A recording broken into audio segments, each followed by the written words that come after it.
What is up, everybody? Thank you so much for tuning in to another episode of the Anti-Gravity Group podcast. My name is Braden Carlson. My name is Taylor. My name is Shane, or as you might know me, Postart. And my name is Macho Matt.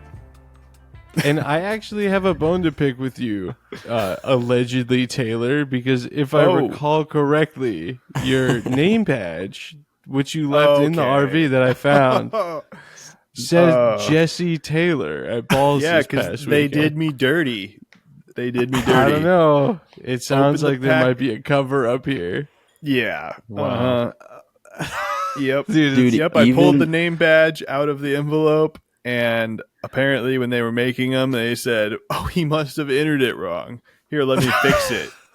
What's hilarious is even on the label that was on the outside of the package that it came in, it said Taylor, Jesse. Yeah, and it was in alphabetical order in all the like big tubs of packets. So, wow. So I feel like we should hammer it down one more time that Taylor's name is in fact Taylor and not Jesse.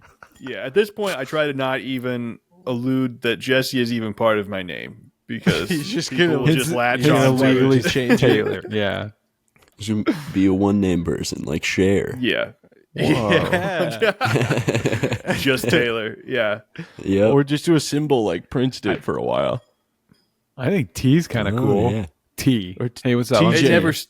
The only place TJ. T's ever stuck is at work, so I don't. We like him tight, don't we, T? Go to TJ, dude. My mom tried to the make kid from TJ Recess. happen, and no one liked it.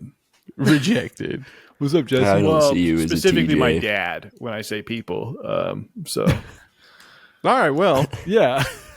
balls, folks. Balls for sure.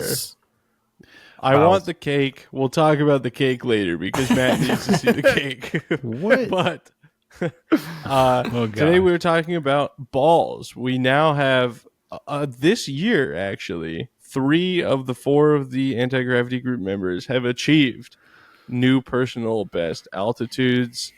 One of us has now flown the biggest letter that you can certify in a motor in a single flight.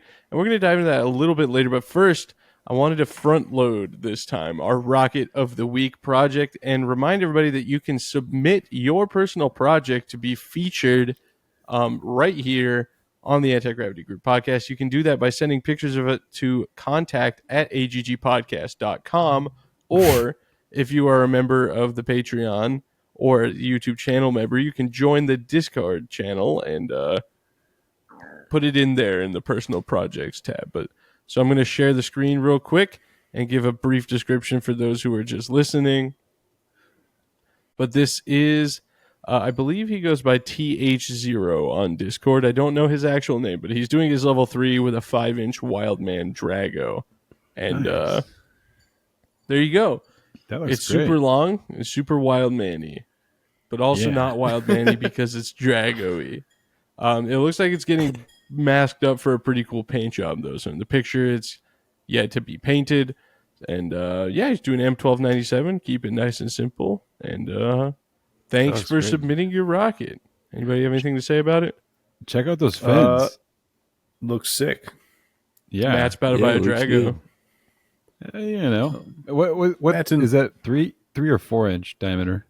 That's 5. It's a That 5. is 5-inch diameter. Wow, I was But wrong. Look, He makes it in all sizes. Even 8, that is cool. if Wow. you really want to go for it. Dude, that thing But has to you be could so also- tall. You could also get a Yeah. demon in whatever size you want too. So 12 inch? This is true. You bought 12 got enough inch, money. Matt says? Oh, The Garmin Okay. money is coming out. Yeah. hot. So looking at the fins, were they not iris like, Arcus like?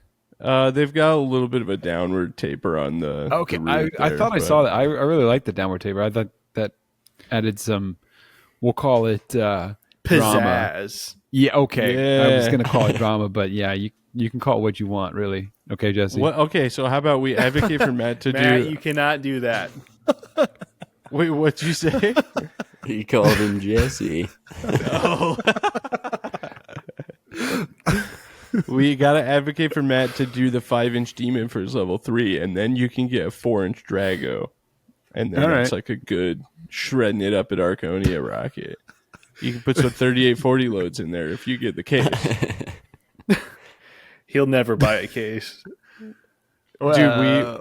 Postart and I, we'll talk about this. Maybe we should do a whole episode on cleaning cases. But Postart and I bought one of those heated ultrasonic cleaners, and we specifically bought one that's big enough to fit a 3840, so we can just slam whole cases in there and go eat a sandwich while it cleans itself.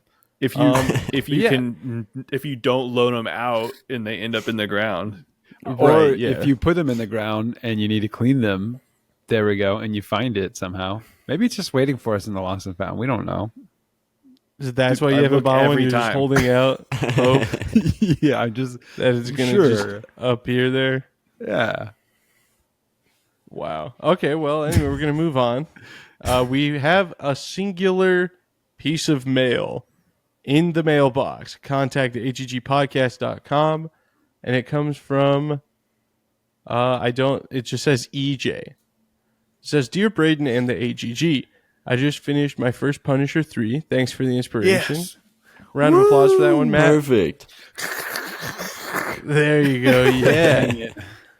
I hope to fly it on a K455. Once the motor in, there's very little space for the shock cord. It's quarter-inch, Nomex, 25 feet. Oh, a quarter-inch Kevlar, I assume, 25 feet, 12-inch Nomex, and a 15-inch thin mill chute. However, it is possible to easily push all the shock cord forward between the length of the motor and body tube, thereby freeing up a lot of space above the motor and below the avionics bay for the chute and Nomex. Note that the shock cord is not wrapped around the motor. Rather, the cord is on the side of the rocket and easily pulled out. This solution seems to free up some space. Wait, the solution to free up space seems so simple that I'm concerned that I'm missing something obvious. My question is, have you ever done this, and have you seen anything I should be aware of? Well, that chute's maybe a little big for a drogue on a 3-inch Punisher. 15-inch? Yeah. Taylor, did you fly no drogue when you did your L1090? Lately I've been using a drogue again after everyone made me scared. But I don't know why. I flew without one forever. So, well, it's because, Ed his name is in the bottom there. Okay. I think I'm going to go back to no drogue, though. I'm just going to do Nomex only. Yeah, big Nomex protector is kind of just like a streamer. But yeah, I mean, really all you're fighting is the nose cone streamlining out, which was what freaks me out because it's just a nose cone. It makes me think it wouldn't be that hard. Well, the nose cone can stream, but the booster shouldn't necessarily. Yeah. It shouldn't.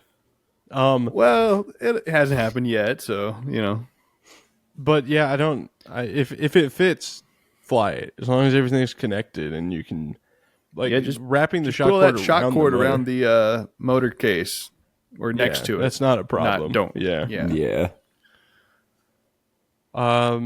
Postart just did that on a much bigger scale. But yeah, the 2560 is a little bit of a tight fit in a 3-inch Punisher too.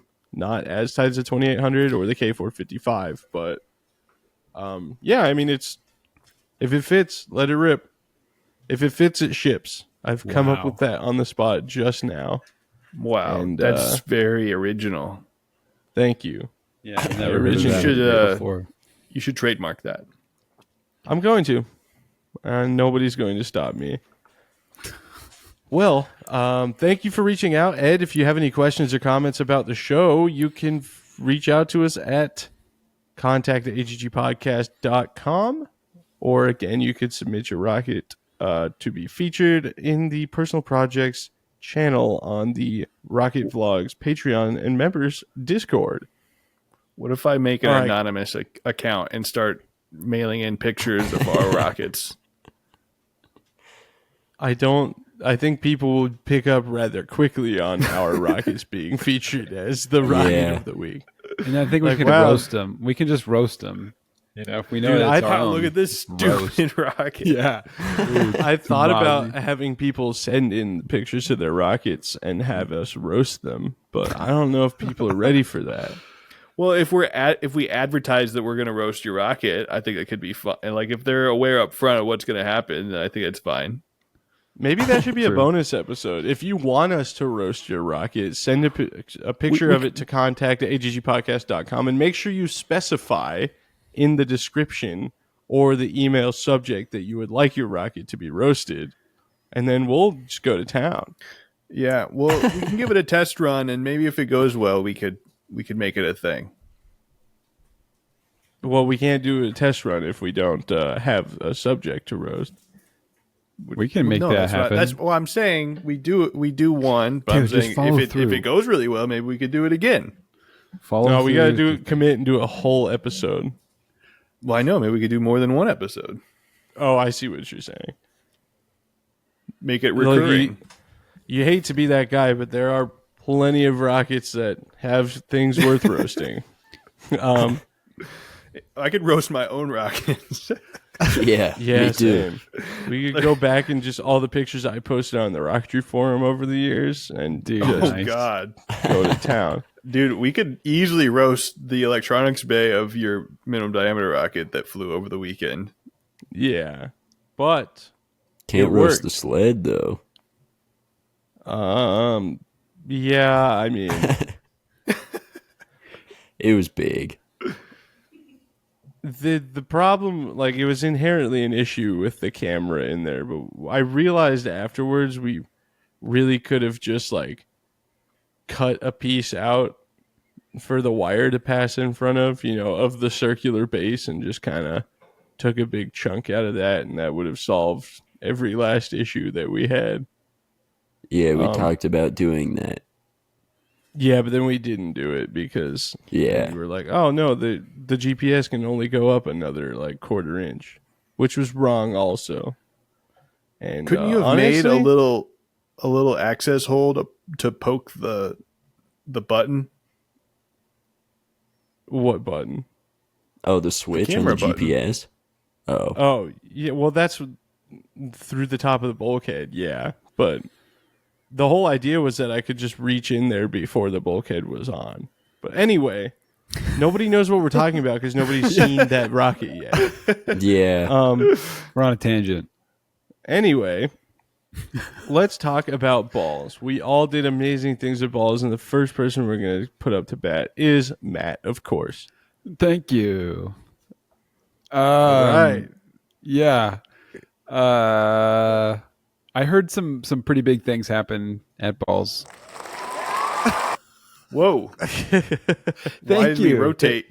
I don't know. Yeah. It's musical Weird. chairs. You want me to speak on to anything that I heard about from balls? No, probably not. Okay, That's- well, let me just say it was a great time from afar. All right.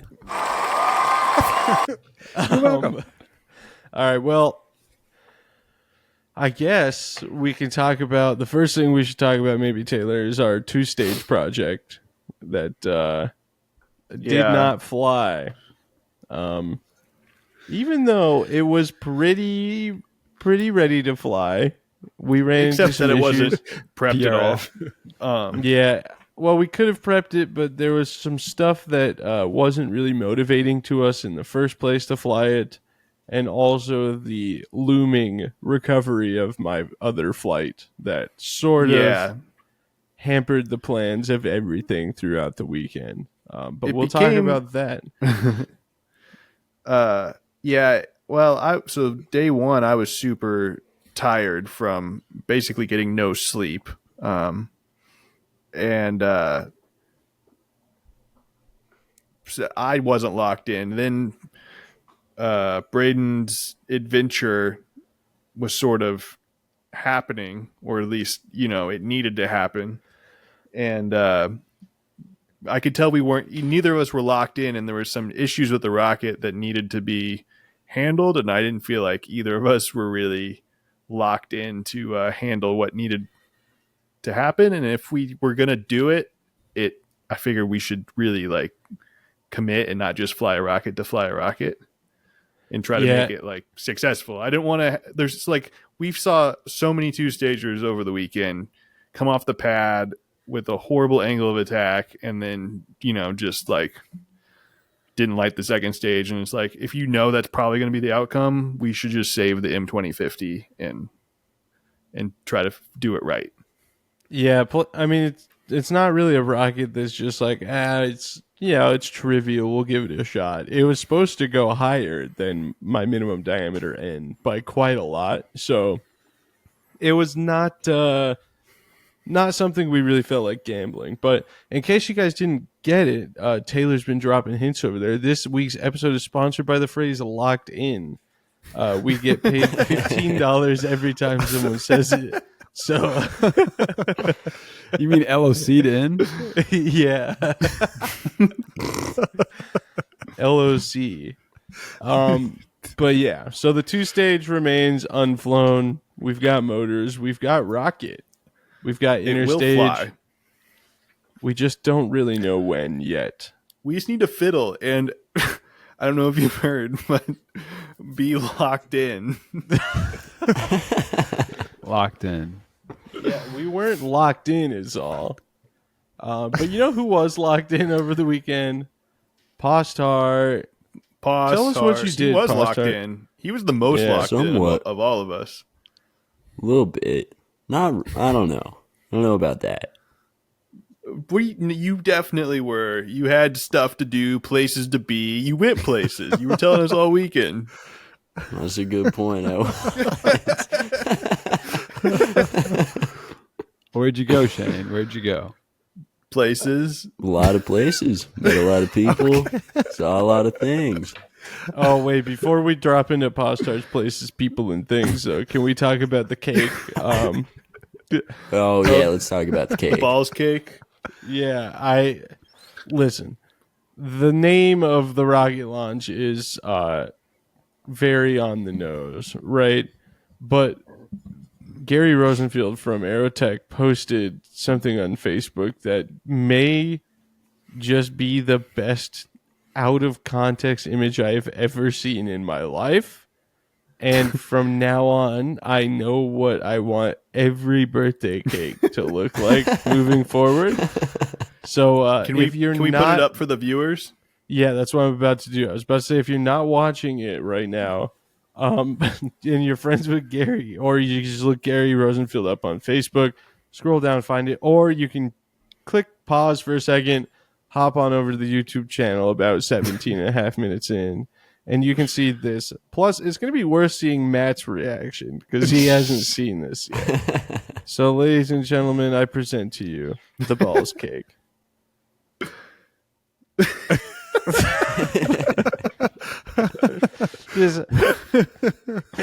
Wow. Context has never been more important. Yeah. That's a great looking American flag, though. Look at It's just a chocolate cake with an American flag on it that says balls. I love that. That's awesome. Oh, man. I just love the idea of going to a grocery store and some explaining, like, okay, I know this American is weird. flag, and can you write balls on it? Like, sir, you're going to have to leave. No, I swear there's a reason. It's for a rocket launch. Oh, yeah, I don't want to know. Right. Right. Uh-huh. Wow. But yeah, so that's the balls cake. Speaking of 2-stage. Oh, Taylor's got the interstage. Oh, you need to send Postart pictures of the electronics, like the sled with electronics on it. Why? Because he's really bad at marketing and he's going to get better at it. Oh, okay. Yeah. Yeah, well, I gave him some bad made-up measurements, and he gave me a sled that fit everything into a very compact space. Nice. And that's what Postart is good at. But you know what else Postart is good at? Telling us about his rocket flew with balls. And the places he went. Yeah, and the people and the stuff. Yeah, I took my 5-inch Punisher that I used for my level 3 at Airfest, and after getting home from Airfest, I did carbon tip-to-tip on it and put some... I'm blanking on the epoxy. Proline. Oh my God. Proline. Thank you. I put some Proline on the leading edges. It was overkill, but just in case. And I put no 3400 in it, and it worked. It worked great, and it was so sick. And it went 34,000 feet. Wow. And like And? Mach 2.3. Yeah, this is nice. It was sick.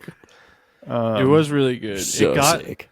a little wiggly It was a towards little the end of the wiggly burn, at the end. but I'm convinced she made it was slightly unstable through Mach 2. and how'd the parachute situation go? Oh, so I threw my main out at Apogee. And like I said, Apogee was 34,000 feet, and it's a Cert 3 large, and I got really lucky, and it landed 1.5 miles away. And we drove right up to it, and it was great.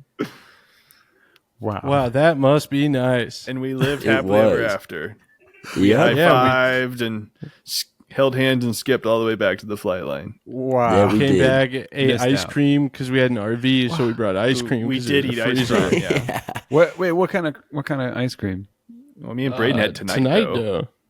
Green chocolate chip. And then we Ben brought and- Klondike bars Ben too, and Jerry's. Wow. just to find out what people would do for them. Honestly, but yeah, so it was really nice. We just hopped in, even though his parachute came out at Apogee. Got in the shout out Eric Beavers, borrowed his van, drove in the AC, went and picked it up, and had a real good time. Dude, the van saw some real abuse over the weekend. Dude, for real, you weren't Yeah. there for the hefty bit of it. So yeah, I guess we'll talk about that now. If you're on Patreon or a channel member, I've been building a rocket that's named the Bobs. It is a Wildman Falcon 98 carbon fiber, minimum diameter 4-inch rocket that I cut down. What was the number, Shane? It's like 46 and 3/8 inches. Something like that. Basically as little tube as I could have and still fit a 9815 360 case. Couplers glued in.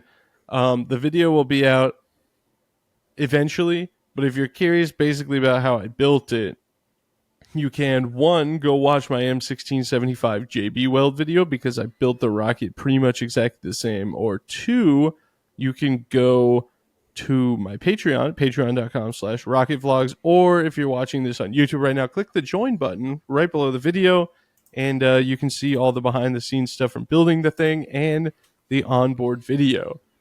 The Bobs flew Friday afternoon at Balls on an Aerotech N1000, and right before it took off, my phone died. So we lost GPS. Fortunately, Taylor had connected to my GPS ground station while we were trying to troubleshoot it. We're going to talk about that here in a little bit. I'm kind of a GPS hater again, but I can't entirely be because we got the rocket back, and we would not have if not for the GPS. More For than sure likely. not. Yeah. So the rocket went without the GPS data. We don't have a GPS verifiable number, so the barometer on the Altus Metrum Easy Mini is the number we're going with. I believe it was 47,740 feet. And if you wouldn't know this either. I had been struggling. Oh, you would know this because of the tube fin rocket. I've been struggling with getting the cable cutters to work, and I didn't want the main to come out at anywhere near 50,000 feet. So through a few ground tests, I'm spoiling a little bit here from the Patreon people, what you guys have paid for. I discovered that the zip ties were still breaking on the ground. Ground tests, I had it double wrapped in Nomex. They were not burning, and I landed on the conclusion that the zip ties must be breaking because they're so tight, and the overwhelmingly aggressive charge cannon setup is just so concussive that it's just snapping the zip ties because it's breaking them nowhere near where the actual like zipping and locking mechanism is. It's like 180 from that. So I switched to the wax cord that comes with the Tinder cable cutters, the Piranha cable cutters. I ground tested it and it worked perfect. Huzzah. So the great news is there is absolutely phenomenal onboard video. It is so unbelievably sick. I posted a couple preview pictures from it on Facebook. 47,000 feet from BlackRock is actually into the stratosphere, which is a pretty crazy thing to think, that I flew a rocket into the stratosphere. The sky is black. Like, it looks like frankly, it looks like it went way, way higher than it actually did. But I'm not going to argue with that because that's phenomenal for my thumbnail game, right? Photoshop. The video is awesome. Gets right to the top. Charge fires. Everything separates. And my cable cutters work perfect for 10 seconds. And then the shock cord seems to violently wrap around the bundled up parachute with the cable cutters and rip the wax cord, and the main came out at about 47,000 feet. So the rocket just kind of started drifting. It was real stable to sit, though. I mean, great video. Yeah, it's awesome. There's like 25 whole minutes of footage on the ride down where you get unlimited cool views of the Earth from between 47,000 and zero. Not zero. We'll talk about that here in a second too. But yes, it landed inside the waiver cylinder. A couple of people did ask me about it. The greatest thing about BlackRock is that it's like a lake bed, right? So you can just drive right up to your rocket like Postarts, unless it lands in the mountains off the lake bed, which is right where mine landed, right on top of one, as a matter of fact. The last GPS packet we had was a coordinate from 2,300 feet, but and there's no roads. Like, well, actually there was. There's not like, there's Jungo Road that goes around the outside of the lake bed, which is actually like a maintained gravel covered dirt road. And then there's a couple trails that get you kind of towards the base of the mountain. But what ended up happening was me and Eric hiked 4.5 miles. As the crow flies, I think the van was parked about 3.5 miles from the rocket's last known coordinate. But because the trail kind of follows the spines and the ridges of the mountains, it was about 4.5 miles of walking, and it was about 3,500 feet in elevation change, I believe. So we were really, really struggling. Really revealed how out of shape we are, which was unfortunate. But we did, think to take a ton of water and everything with us. So we got, shout out to the LL transmitter, dude. We were probably almost a mile away from it still, and pinging off of it through a couple mountain peaks. But we got real, real lucky. Shout out Harry Amadeo and crew for having Starlink at their camp and letting me download a bunch of Google Maps local data so I could look at all the trails and everything.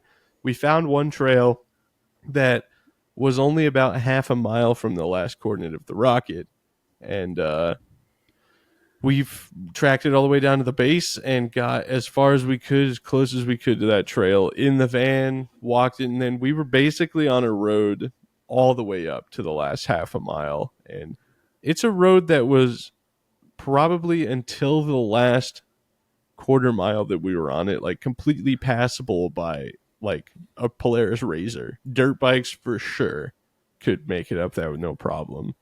And then that last little bit, we did have to venture off the beaten path a little bit and kind of go through the mountains. But really, all things considered, could have been way, way, way worse than it was. And we got the rocket back.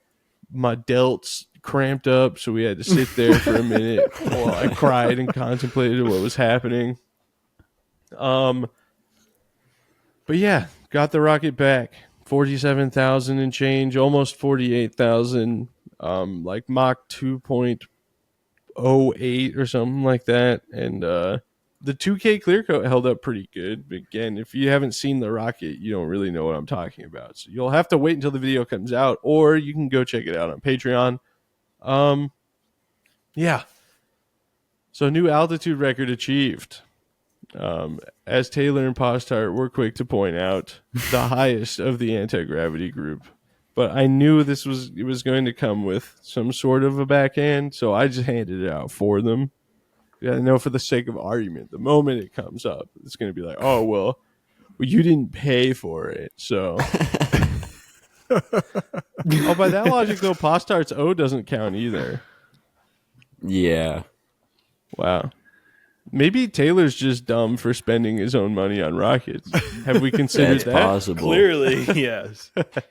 No, but for real, shout out Great Western Buildings and Eric Beavers for this whole project coming to fruition, because I've had plans to do a minimum diameter N for a long time, specifically a long burn one, but I couldn't get my hands on the N1560 in the first place, and realistically can't just afford to throw it out like that. So yeah, there'll be a more in-depth look at that story.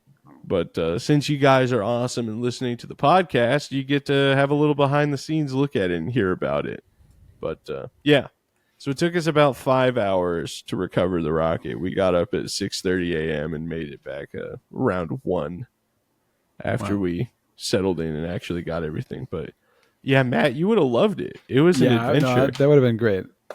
I was just like looking forward to seeing if you had like a track log of the hike, basically. But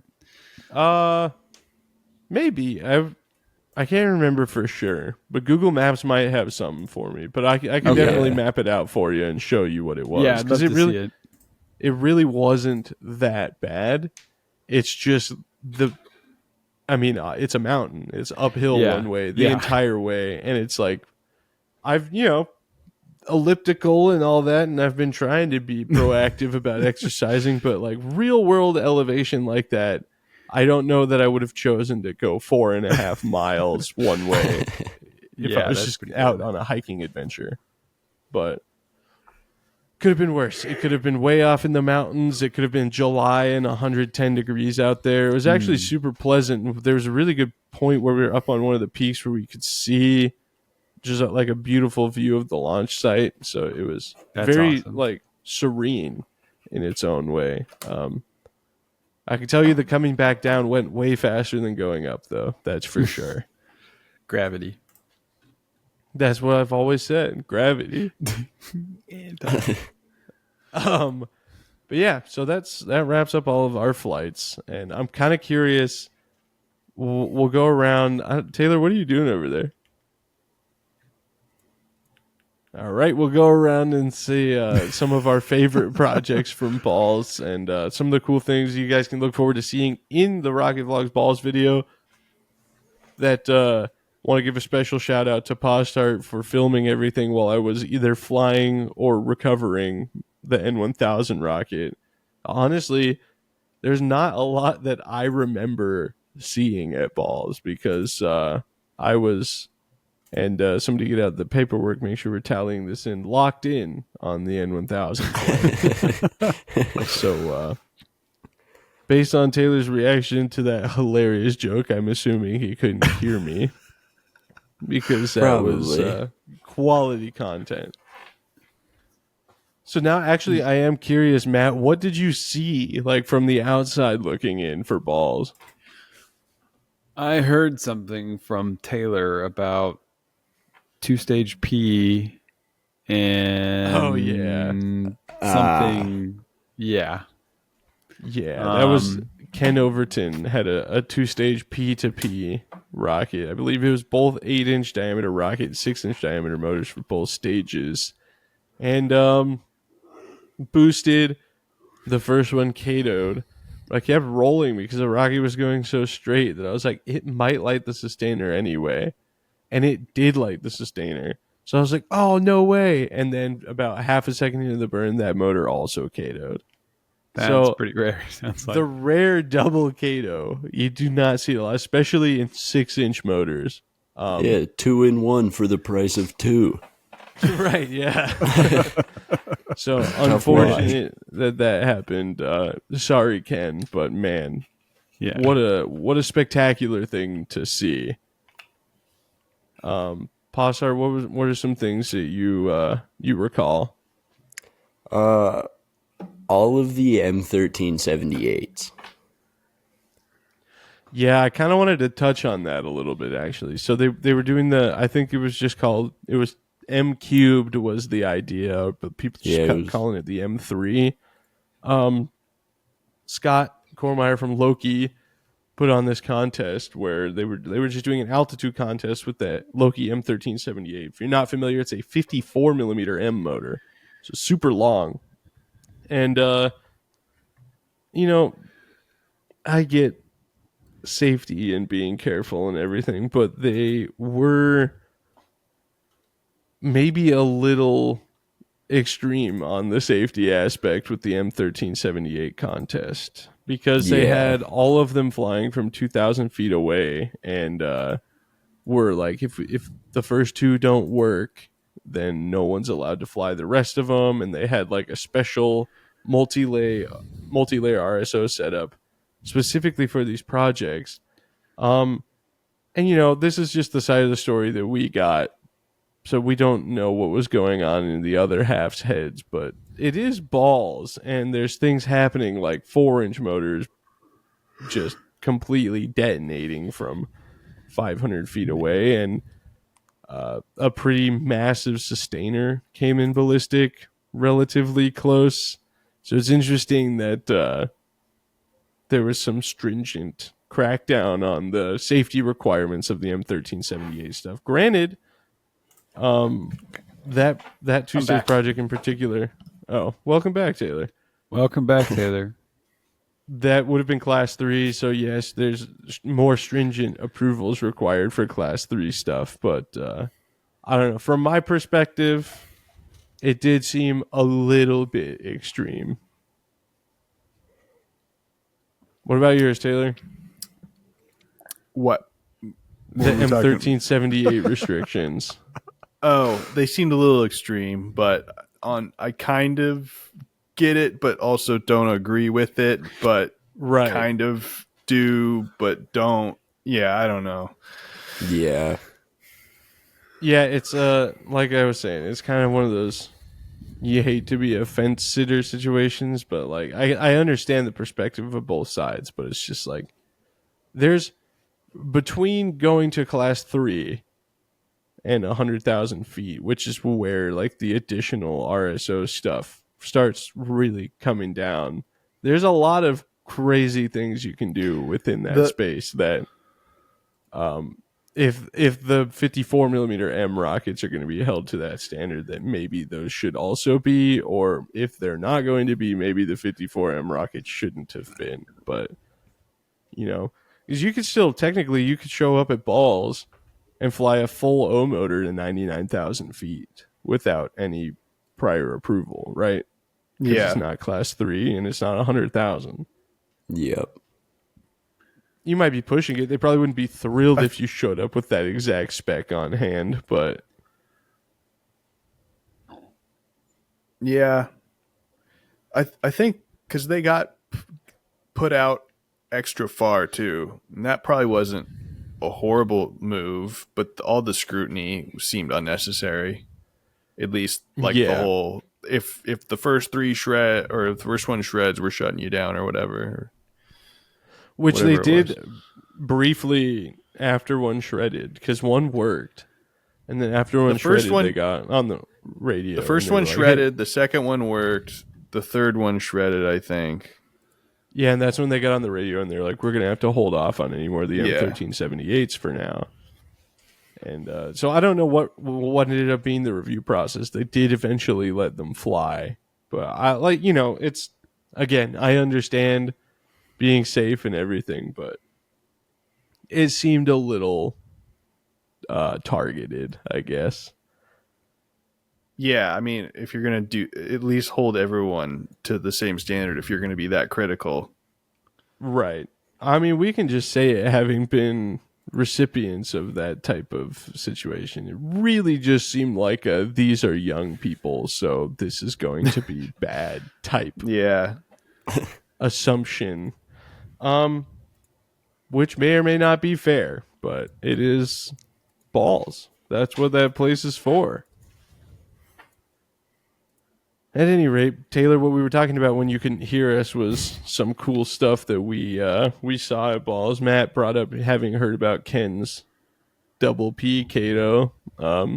Was something that stood out to you from balls? the double P. Yeah, it's hard Yep. to beat.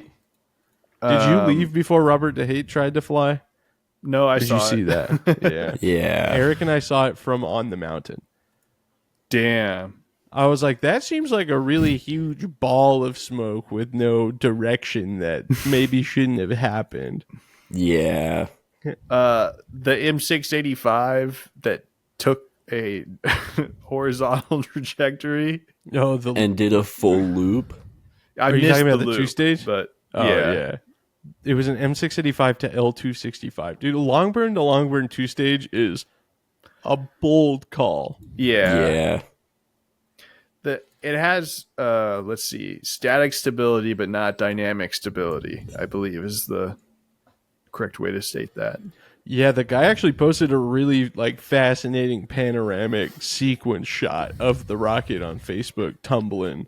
But it had 3 calibers of stability static. So fortunately the Blue Raven didn't fire the sustainer. I want to give a special shout out to whoever flew an N1000 right after me. We were driving back from the edge of the lake bed, realizing that we were way, way off the lake bed and it was going to be a hell of a recovery. And somebody flew an N1000 that proceeded to tumble and then turn to horizontal towards the back of the range and a quarter of the way through the burn. I have no idea how far that thing made it, but it was on its way to Lake Tahoe. Full burn still on a long burn end motor. Yeah. Fortunately, very nuts. high up, so it was safe from causing any issues on the ground. But man, it really just locked on like a cruise missile and found a target somewhere off the coast. Just It was went for locked it. in. It was locked in.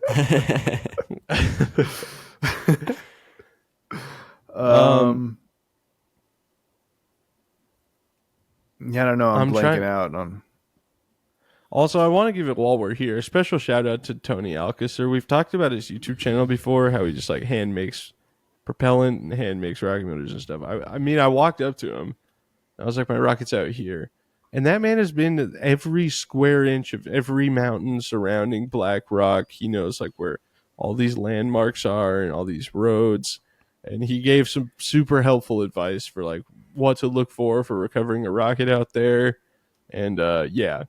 Plus, Postart, at 2,000 feet, they didn't have a launch pad, just a public one. So we told him what was going on, and he was like, okay, just give me 20 minutes. And he went and retrieved what I believe was his personal pad and brought it out there so Shane could fly his own motor. They were Aeropack pads, but I think Oh, he that's said right. they were being he was trying to donate them to the Balls people. Yeah. Yep. But at any rate, went out of his way to go get a launch pad and bring it out so Shane could fly his rocket. So Yeah. I've long been a fan of Tony Alcacer and his videos and Possibly the best video for learning how to hand roll a fiberglass tube. Yeah, definitely. Yep. I did it successfully my first try, and flew the rocket to 30,000 feet. So it definitely super is resourceful helpful stuff too. Yeah. He's kind of the origin of the 357 round cable cutter for high altitude stuff, and he goes to thrift stores or just uses his own old jeans and sews up deployment bags, and he's kind of the origin of the nylon tube charge cannon that we're big fans of. The shot cord soft brakes. Yeah, Tony's just Oh. the encyclopedia that we recite of high power rocketry, and just couldn't be a nicer, cooler person. His motorcycle battery was dead, and he's like, if you need help getting the rocket, let me know. I can strap a battery onto this thing. I've got an extension cord I'll tie it down with. I'll come out there and I'll be fine. I was like, dude, What a legend. Yeah. So Tony Alcacer, amazing guy. Tripoli Gerlach, everybody that put on balls. Thank you guys so much. It was an awesome experience, as usual. Shout out to Cruise America for not finding us out the wazoo for the RV that we took to Black Rock. Yeah. the lady at Cruise America knew right where that thing was going. She's like, "Where are you going?" And I was like, "Nevada." She's like, "Where in Nevada?" It's like northern Nevada, and you could just like slowly watch her face starting to droop. She just kept asking questions until she was like, "Is it Black Rock?" I was like, Yes, it's Black Rock." She's like, "Okay, there's more paperwork for you actually." So Black Rock, Burning Man, the dust really precedes an RV rental. Taylor had to pay a huge extra deposit on his rental car too, right? All right. Yes, I'm trying to see if it's went through or not. Oh, you're trying to see if you got charged it? Yeah. That'll be fun. Yeah. So that begs the question, gentlemen. And Matt, you get to play on this one too, and I think we should make you go first. Okay, All right. 15 nautical mile radius. Waiver stands at 450,000 feet. What do you want to fly at balls next year?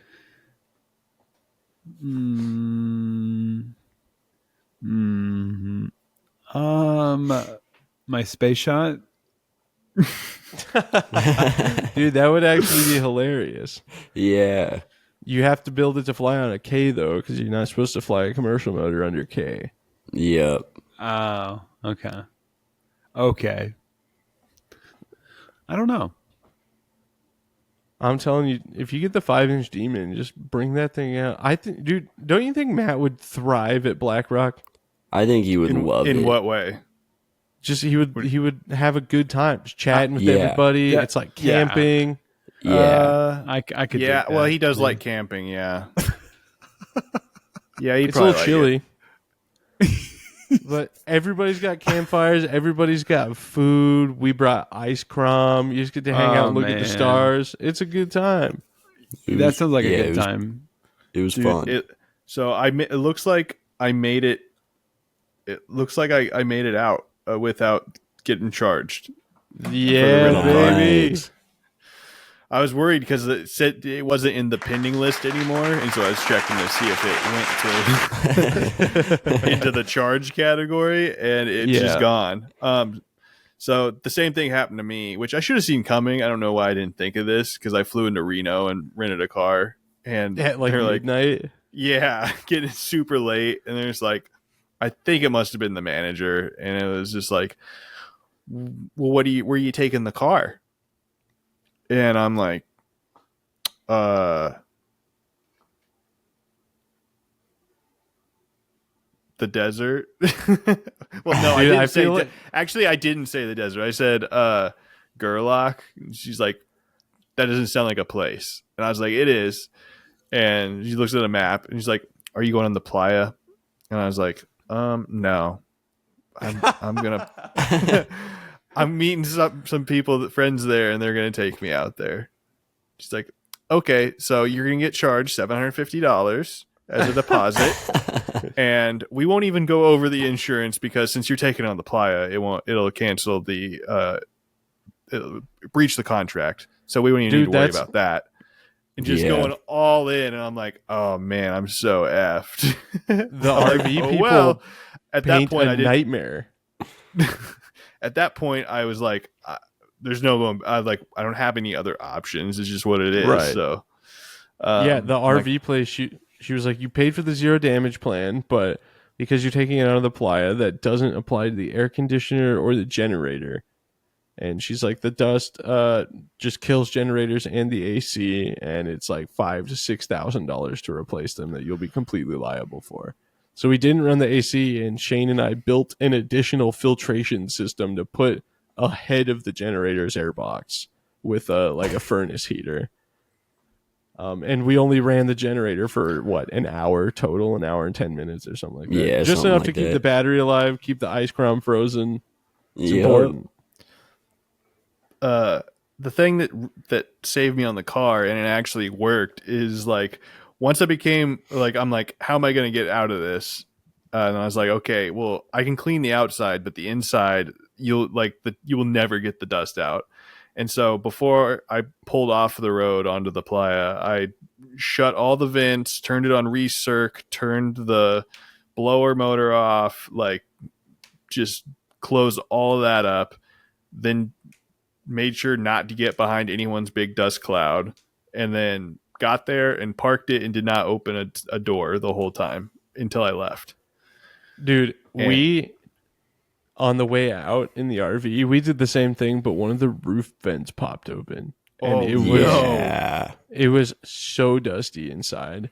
I bought a air compressor, and like Postart and I probably cleaned that thing for like 2 hours just getting in there. And Yep.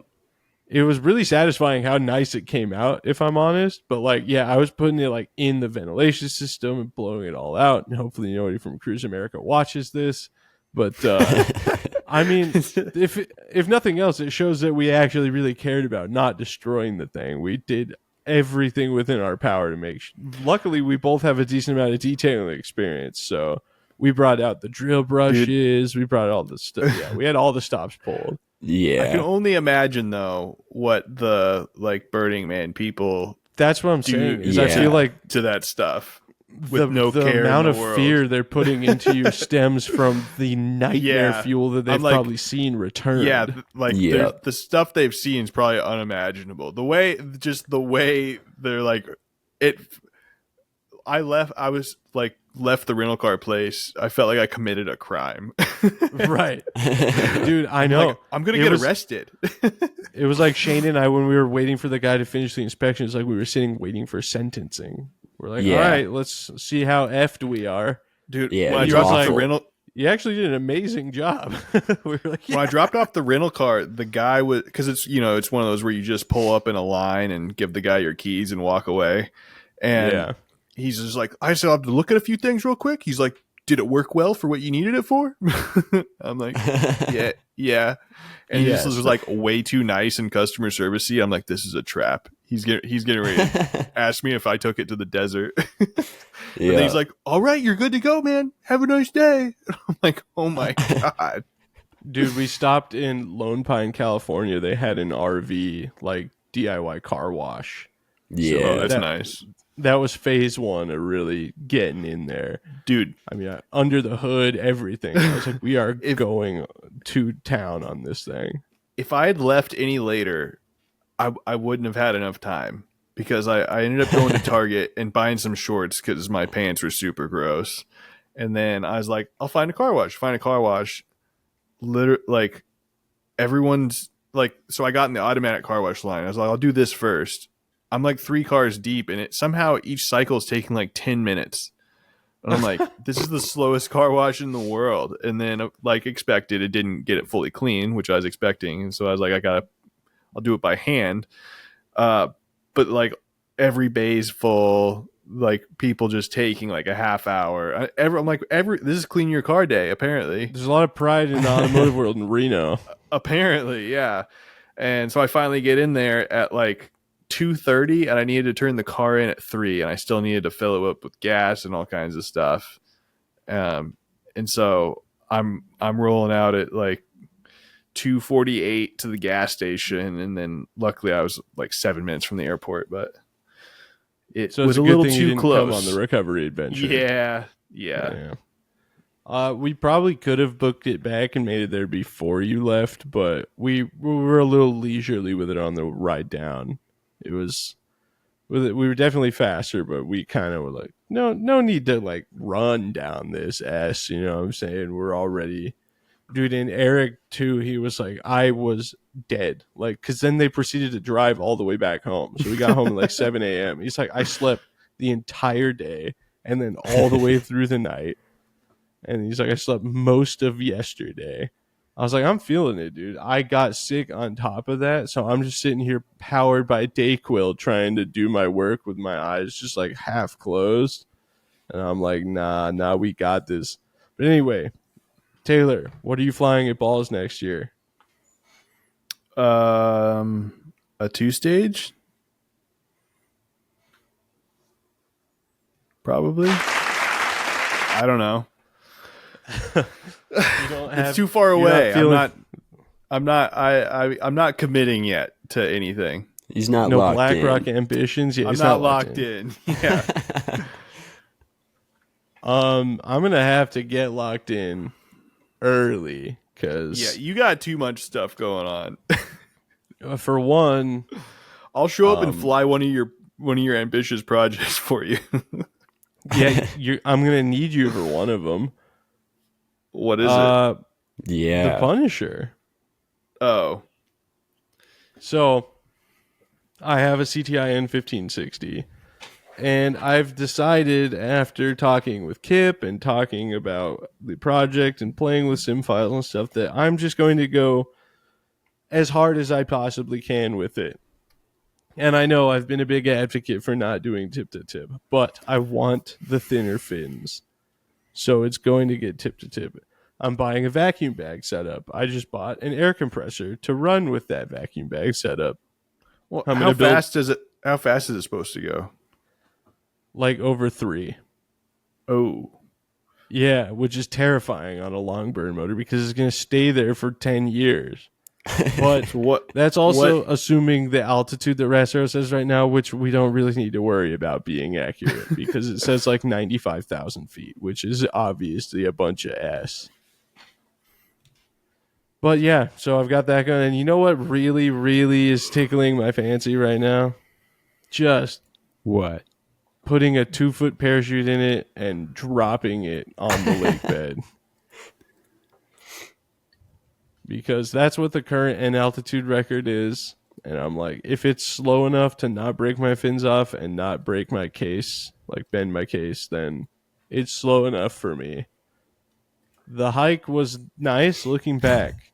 It was a good time. It was fun. But it's not necessarily something I'm like, I need to do that again, you know? So that, and there's also a couple people who make slightly beefier cable cutter setups. Alex Pavlik is one of them. I was kind of bummed he wasn't out there this year to fly his hybrid R motor again. And then my 8-inch Wildman Punisher on a 6-inch diameter P motor. Neither of which exists yet. So, nor does the N1560 rocket. But I've talked to our good friend Bryce Chanis about a 6-inch P motor for my 8-inch rocket. And it got really fast when I bought parts for said rocket. So, I have most of an 8-inch Punisher sitting in the rafters in my garage right now. So we're trying to figure out what we're going to do about those fins, where the vacuum bag system's going to come in again, most likely, because the carbon fins were quoted at being like $1,200 for the set. So what's probably going to be is 3/16 G10 from Wildman and a couple 45-degree layups on either side of the fin, then on the rocket, then tip to tip over that, because it's a P motor in a 6-inch rocket, or an 8-inch rocket. I mean, 6-inch motor, 8-inch rocket. It's a going to go smallish quite P fast. though, right? It depends on what Bryce feels like making. Oh, So big ambitious projects for balls next year, and I'm sure something stupid will get added to the list. But we showed up with 2 to fly on my card this year, and I flew 1. So I'm thinking maybe just 1's kind of the ticket, but I've rolled too deep now. I have parts for both these rockets, and I have the motor for the N1560. So it has to happen now. So anyway, Postart, balls next year. There's potential for a minimum diameter N, but that might also not be at balls. I don't know. That kind of just came about like in the last 2 days. So we'll see what happens with that. I want to fly a 2-stage. That sounds fun. You have one. I do. And actually, the co-owner of said 2-stage will be at balls next year as well. He's going to be occupied, though. I want to fly that before balls who? to have warm up for a I'm minimum not going to say diameter it on the 2-stage. podcast. I don't know if he wants that info out there, but Shane has it. This I rocket. do. yeah, Yeah. it's in our garage. We can just tell you after the podcast, but I want to fly 2-stage too. And I want to build my Nike Tomahawk, but I also have a bunch of things. I also and late in the podcast announcement, now an affiliate for Estes Enterprises, Estes Industries. Nice. So get ready. As fun as the N1000 onboard content was, and I'm sure everybody's going to love that. Ever heard of the Estes doorknob, the Pro Series 2 doorknob? Yeah. Ever heard of her? Well, we're going to be doing some Estes stuff, and it's going to be fun. All right. You ever heard of the cymbal stand launchpad? Dude, yeah. They sent Got me one of those too. Yeah. It's going to be sick. And actually, I wonder if I can drop the affiliate link in the description right now, because they gave me a coupon code. So I'm locked in for 10% off anything you buy from the Estes website. So if I can publish that when this goes live on Monday, the whateverth of whatever month it is, September 30th, then look in the description if you're still listening. If you're going to go buy some Estes stuff, why not get 10% off? Why not help your boy out? Let's fly some small rockets, help pay for some big ones. You know what I'm saying? Get locked 1 in. million subscribers, 1 million subscribers, and we sell 500,000 Estes products. I will build a full-scale doorknob. Okay? Oh, There's a half 500,000 Estes products sold is going to be the tough one. I think 1 million subscribers would happen before that. If I sold that many Estes products, they might just make me the CEO. All right. Well, Matt, are you feeling further inspired? Are you still just thinking the space shot next year? No, I mean, after everyone's saying 2-stage, I think I got to do 2-stage. Oh, word. What about a mosquito to a twister? You know what I'm All saying? right. Well, on that You know note, what I I'm think saying? it's about time for this podcast episode to end. A twister, a cyclone, or a twist. yeah. I'm sticking S's. That's where I'm going. Perfect. Well, my name is Braden Carlson. Thank you so much for tuning in to another episode of the Anti-Gravity Group podcast. You can find me right here on YouTube at Rocket Vlogs. You can find me on Instagram and Snapchat at BigB1011. Follow me on TikTok at Braden Carlson6. I just posted the Arcus onboard video, and it's got like 50,000 views so far. People are loving it. My name is Taylor, and you can find me on YouTube at The Rocket Channel. And I put a video up a couple weeks ago of rebuilding the Argus nose cone. If you haven't seen that, check it out. And I will have another video in the next week or two. Allegedly. Ooh. Allegedly. Supposedly. You gotta get the editing fingers going. Trust me, I know. My name is Shane, or Postart. You can find me on YouTube at Postart Propulsions or online at hprtools.com. I didn't post a video last week. I was busy prepping for balls. There's one coming out this week. He was prepping his balls. Oh, come on. Come on. Project. And my name is Macho Matt, and you can find me at https://www.facebook.com/mad MAMZZ. Okay, Q. There we go. Or you can find me here. Worlds of fun. We are the Anti-Gravity Group. This is the Anti-Gravity Group podcast, and we will see you next time.